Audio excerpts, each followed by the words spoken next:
Zvandasangana nazvo kandichiya kuno kuchikoro kawangu ma1 azotopenga kani ma1 chii chautosangana nacho. Mfana wangu wakambona munhu akashame, munhu ari naked asina kana chino mudhara. Ndavhunduka ndatya nazvo izvozvo. Mfana usatomira akatsikirira kore kuti unofamba uchidongorera dzimba dzawo uchiona kuti zvinopfeka kamfana. Siyana nechihuni chako ichocho.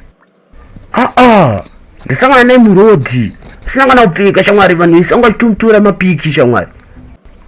Angari naked. Ndiye tinoda kuitombosi ndakaona pa social media ziya. Dawani shedza kana mbutora munhu ari naked asanga chipenga kana. Iwe vanhu isangachitomuonerera ndikutokutaurira chamama. Shit, asakana soona zvakawanda mfana iwe. Kana mbonishedza kana mane chidotonawo waiziya. But chinhu chandibhowa ka. Chiko futi. Anga kapfeka pendi nekabra saka ndinozonyatsoona manje. Fuck you. Ndati fuck you. Kutabaza vanhu zvamahure ni. Mahure obvious. Plus vanhu veku beach. Munhu empamwe sako fuck off man. Don't naked yakutaurere. Fuck off man. Subscribe.